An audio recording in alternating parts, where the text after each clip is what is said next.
Assalamualaikum. Hari ini kami akan membentangkan tentang kaedah dan sumber perolehan ilmu. Jadi kami daripada kumpulan 2 dan ahli kumpulan kami adalah Fadila, Julia, Syami, Syimi, Umi dan Syarul. Assalamualaikum warahmatullahi wabarakatuh. Nama saya Muhammad Syahmi bin Muhammad Sofi. Nombor kad matrik B0120100232. Sekarang saya akan membentangkan subtopik rationalism. Pemikiran rationalism ini berpegang bahawa akal adalah kuasa tertinggi dalam menentukan sesuatu hakikat. Akal manusia mampu untuk mengetahui apa sahaja. Ia bertentangan dengan empiricism secara teorinya. Ia menafikan pengalaman panca indera sebagai sumber pengetahuan yang utama. Konsep utama yang menjadi pegangan ini ialah kepercayaan terhadap kemampuan dan autoriti akal fikiran, yakni alasan untuk menyingkap ilmu dan kebenaran. Rationalism mengukur bahawa daya intelek yang wujud secara semula jadi dalam diri manusia mampu mencari dan menyuarakan kebenaran. Fahaman rationalism menganggap akal sebagai sumber tertinggi untuk mendapatkan kebenaran dan mencapai segala ilmu pengetahuan. Rationalism yang berasaskan nilai-nilai saintifik biasanya menolak adanya wahyu dan mukjizat. Ini kerana kedua-dua dianggap tidak rasional. Ukuran sama ada sesuatu itu saintifik atau tidak juga ditentukan berdasarkan logik akal. Seterusnya, saya akan menerangkan tentang subtopik yang kedua, iaitu empiricism. Fahaman ini menyatakan bahawa semua perkara yang terjadi disebabkan akal itu tidak wujud.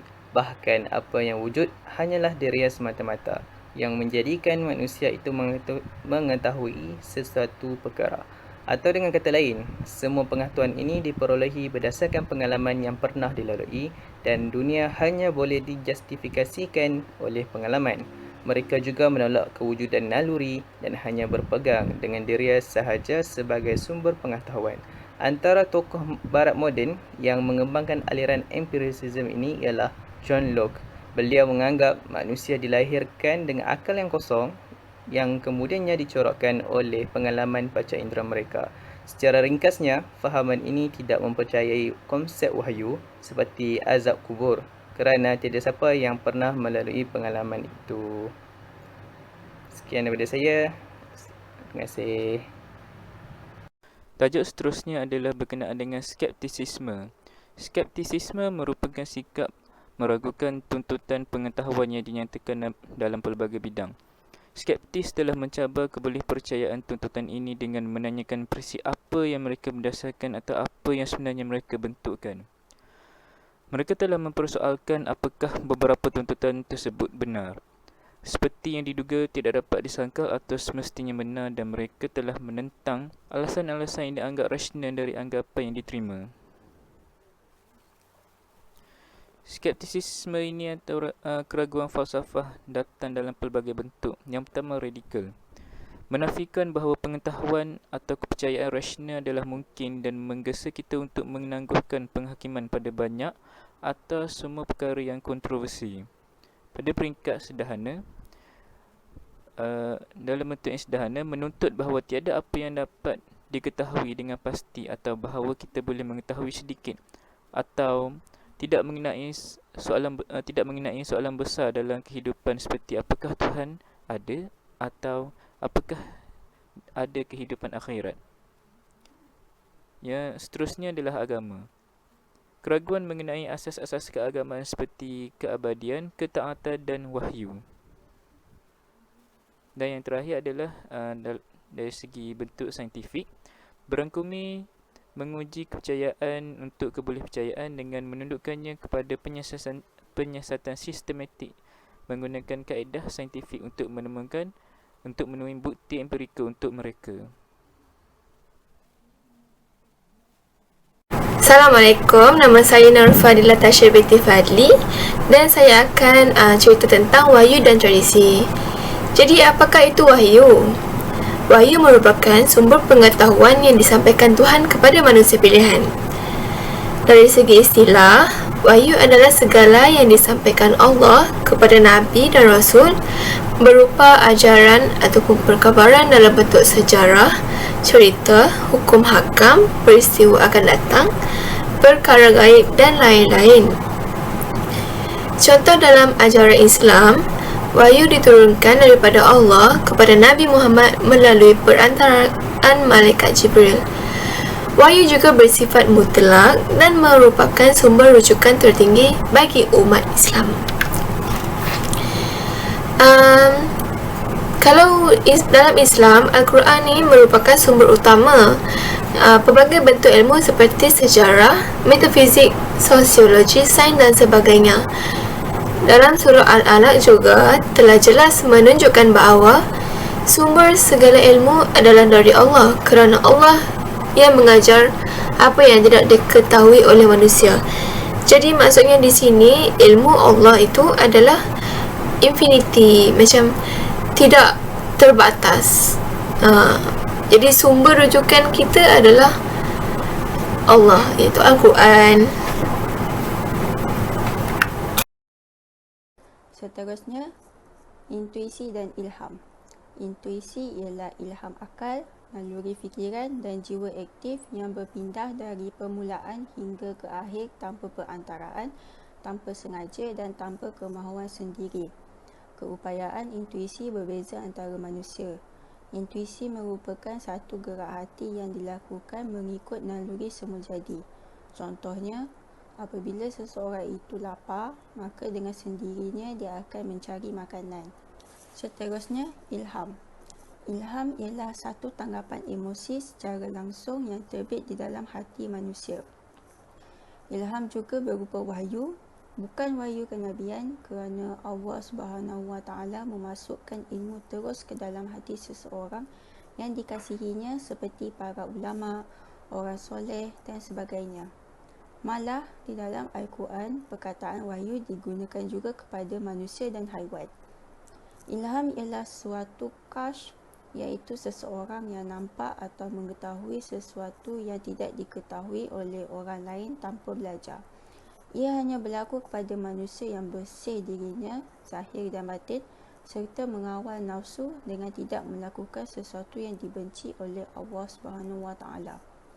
Dalam hal ini, Rasulullah SAW bersabda yang bermaksud, sesiapa yang mengamalkan apa ilmu yang diketahuinya, yang dipelajarinya. Ilmu huduri. Ilmu huduri adalah ilmu yang diperoleh melalui objek asli yang diketahui atau hadirnya secara langsung objek yang diketahui pada subjek yang mengetahui, iaitu akal. Hal ini menunjukkan tidak ada perantara konseptual antara subjek dan objek. Ilmu huduri mempunyai ciri-ciri tersendiri.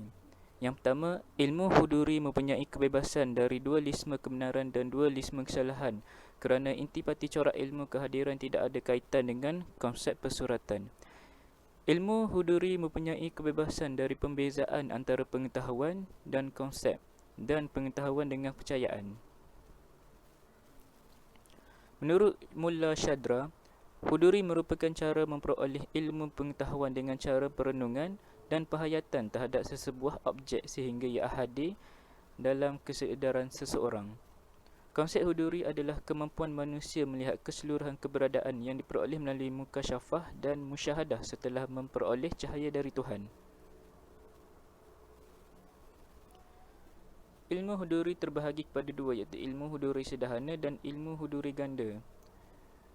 Ilmu huduri sederhana, pengetahuan subjek yang mengetahui terhadap dirinya sendiri. Contohnya ilmu Tuhan tentang zatnya dan ilmu diri terhadap dirinya sendiri.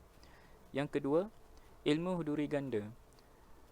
Pengetahuan subjek atau manusia akan entiti atau objek-objek selain dirinya sendiri.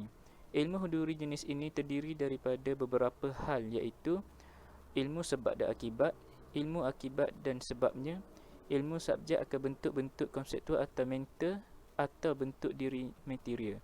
Ilmu subjek akan perbuatan-perbuatan dirinya seperti kehendak dan keputusan. Ilmu subjek akan keadaan psikologinya seperti cinta, benci dan takut. Ilmu subjek akan potensi-potensi dirinya seperti berfikir, bergerak dan imajinasi. Assalamualaikum, nama saya Umi Afika binti Azmi. Hari ini saya akan membentangkan tentang konsep kearifan tempatan.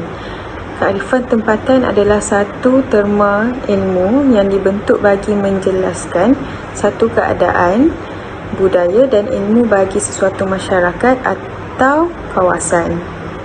Dari sudut epistemologi, kearifan tempatan mengandungi dua perkataan iaitu kearifan, wisdom dan tempatan ialah lokal.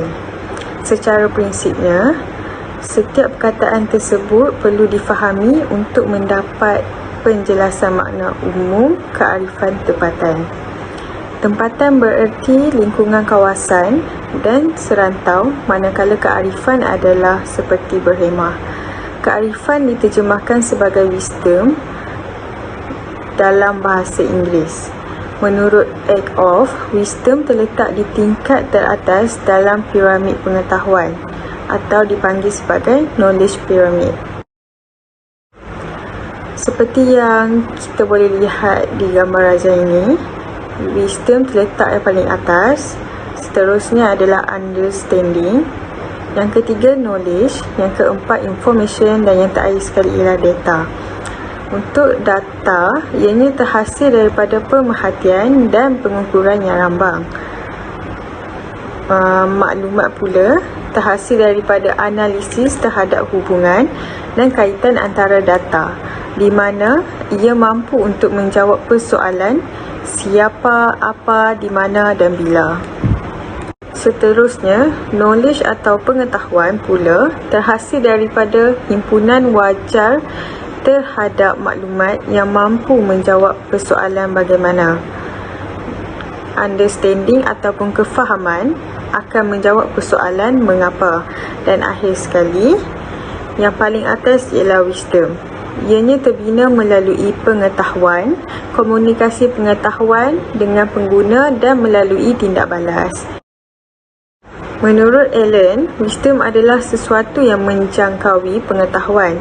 Ia adalah pengetahuan tentang sesuatu pengetahuan, mengetahui apakah pengetahuan yang relevan dan hendak diaplikasikan. Selanjutnya, dalam bahasa Arab, wisdom merujuk kepada al-hikmah yang bermaksud hikmah. Secara tidak langsung boleh mengetepikan terjemahan lain seperti al-uf.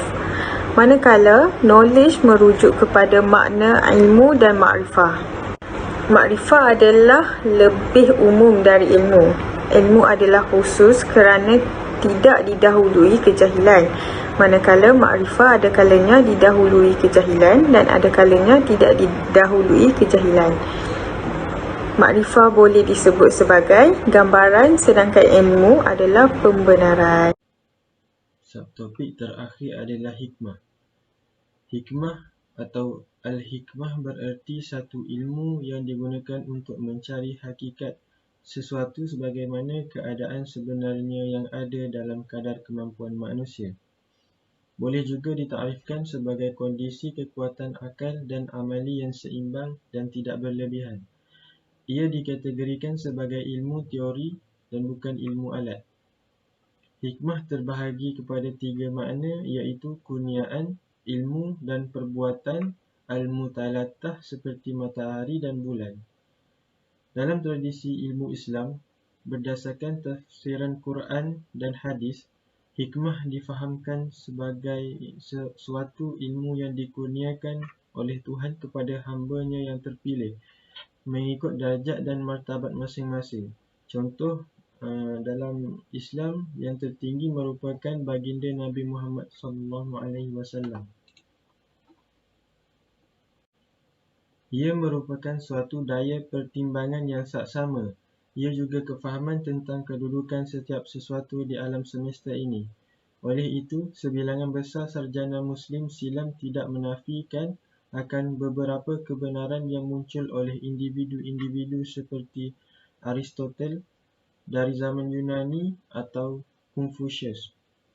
Contoh para hukama dalam tradisi ilmu Islam ialah para awliya dan ahli tasawuf seperti Al-Junaid Al-Baghdadi, Al-Ghazali, Jalaluddin Al-Rumi dan Mulla Sadra. Mereka menjadi sandaran para ulama kaum muslimin berkurun lama dalam menjawab persoalan hakikat kewujudan, hakikat alam semesta dan hakikat insan yang mendasari persoalan takbir urus diri, takbir urus rumah tangga dan takbir urus wilayah. Sekian, terima kasih.